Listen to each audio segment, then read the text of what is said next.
அஸ்ஸலாமு அலைக்கும் வரஹ்மத்துல்லாஹி வபரகாத்துஹு. கனாவில் கண்ட காதலர் பக்தாது மாநகரத்தினுடைய ஆளுநராக வாழ்ந்த இஸ்ஹாக் இப்னு இப்ராஹிம் ரஹிமஹுல்லாஹ் அவர்கள் கூறுகிறார்கள், நான் ஒரு நாள் என்னுடைய கனவிலே பெருமானார் ஸல்லல்லாஹு அலைஹி வஸல்லம் அவர்களை கண்டேன். என்னிடத்தில் அவர்கள் சொன்னார்கள், நீங்கள் தூக்கத்தில் இருந்து எழுந்திருங்கள், சிறைச்சாலைக்கு செல்லுங்கள், அந்த சிறையிலே கொலை செய்த குற்றத்திற்காக ஒருவர் அடைக்கப்பட்டிருக்கிறார், அவரை விடுதலை செய்து விடுங்கள் என்பதாக ஸல்லல்லாஹு அலைஹி வஸல்லம் அவர்கள் சொன்னார்கள். உடனடியாக நான் திடுக்கிட்டு எழுந்தேன், மெழுகுவர்த்தியை ஏற்றிக்கொண்டு அந்த சிறைக்கு சென்றேன். சிறையிலே புத்தகத்தை எடுத்து பார்த்தேன், குற்றவாளிகளினுடைய அந்த பதிவேடை நான் எடுத்து பார்த்தேன். அங்கு நாயகம் கூறி இருக்கக்கூடிய அந்த கொலையாளி இருக்கிறாரா என்று பார்த்தேன். என் கண்ணுக்கு தென்படவில்லை. காவலாளிகளை அழைத்தேன், அவர்களிடத்தில் விசாரித்தேன், இது போன்ற ஒரு கொலையாளி இருக்கிறாரா?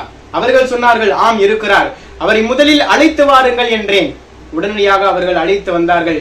அவரை நான் பார்த்தேன். அழைத்து வரப்பட்ட அந்த கொலையாளி திடுக்கிட்ட நிலையிலே, பயந்த நிலையிலே இருந்தார்.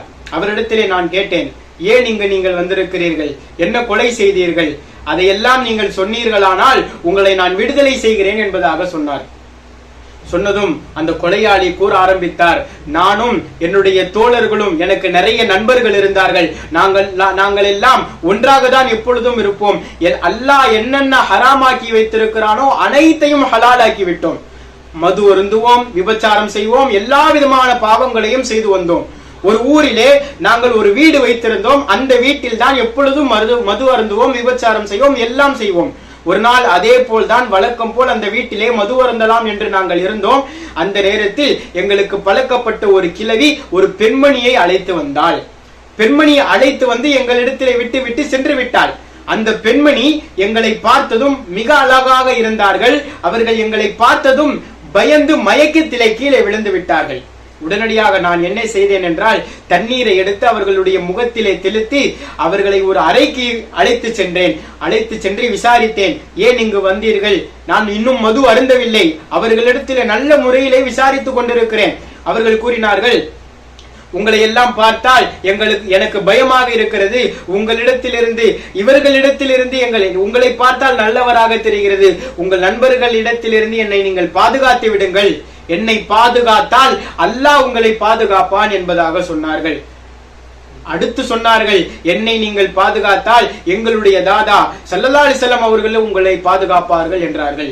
அப்போதுதான் எனக்கு புரிந்தது, இவர்கள் அஹ்லுல் பைத்தா, நீங்கள் ஸல்லல்லாஹு அலைஹி வஸல்லம் அவர்களுடைய குடும்பத்தை சார்ந்தவர்களா என்று கேட்டேன். ஆம் என்றார்கள் அவர்கள். உடனடியாக அவர்களை நான் வெளியே அழைத்து வந்தேன். என்னுடைய நண்பர்கள் எல்லாம் என்னை பார்த்து கொண்டிருந்தார்கள். நகர் என்றார்கள். நான் நகர மாட்டேன் என்றேன். அந்த பெண்மணியை நான் எதுவும் செய்யவில்லை. என்னுடைய நண்பர்கள் எல்லாம் அந்த பெண்ணுடைய அழகை பார்த்ததும் அவர்களை விபச்சாரம் செய்ய முனைந்தார்கள். நான் இவர்களை பாதுகாக்க வேண்டும் என்பதற்காக என்னுடைய நண்பர்களை தடுத்து கொண்டிருந்தேன். இவர்களின் மீது ஒரு கீறல் கூட படக்கூடாது என்பதற்காக என்னுடைய நண்பர்களையே நான் அடித்தேன், அனைவரையும் அடித்தேன். அப்படிப்பட்ட நிலையிலே ஒருவர் மிக ஆக்ரோஷமாக அந்த பெண்ணை நெருங்கிய பொழுது என்னுடைய நண்பர் என்றும் பார்க்காமல் அவரை நான் கொன்றுவிட்டேன், கொலை செய்து விட்டேன் என்னுடைய நண்பரை.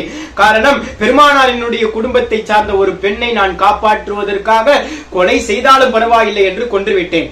அந்த பெண்மணியை என்னுடைய நண்பர்கள் இடத்திலிருந்து பாதுகாத்து அவர்களுடைய வீட்டிற்கு சென்று விட்டு வந்தேன். அப்பொழுது அவர்கள் சொன்னார்கள், என்னை நீங்கள் காப்பாற்றியதற்காக அல்லாஹ்வும் எங்கள் குடும்பத்தை சார்ந்த எங்களுடைய தாதா ஸல்லல்லாஹு அலைஹி வஸல்லம் அவர்களும் உங்களை பாதுகாப்பார்கள், காப்பாற்றுவார்கள் என்பதாக சொன்னார்கள். அதற்கு பிறகு நான் அந்த கொலை செய்த குற்றத்திற்காக சிறைக்கு வந்து விட்டேன். சிறையிலே அடைக்கப்பட்டிருக்கிறேன். இப்பொழுதுதான் எனக்கு புரிகிறது, ஸல்லல்லாஹு அலைஹி வஸல்லம் அவர்கள் என்னை உங்களுடைய கனவின் மூலம் என்னை காப்பாற்றி இருக்கிறார்கள் என்பதாக எனக்கு புரிகிறது என்பதாக சொன்னார்கள். ஆக அல்லாஹ்வின் நல்லடியார்களே, ஸல்லல்லாஹு அலைஹி வஸல்லம் அவர்களினுடைய அஹ்லுல் பைத்தினர்களை நாம் அதிகம் அவர்களை நேசிக்க வேண்டும், அவர்களை கண்ணியப்படுத்த வேண்டும், அவர்களுக்காக நாம் என்ன வேண்டுமானாலும் செய்ய வேண்டும். அப்படியெல்லாம் செய்தால் ஸல்லல்லாஹு அலைஹி வஸல்லம் அவர்களுக்கு நெருக்கமாக நாம் இருக்கலாம்.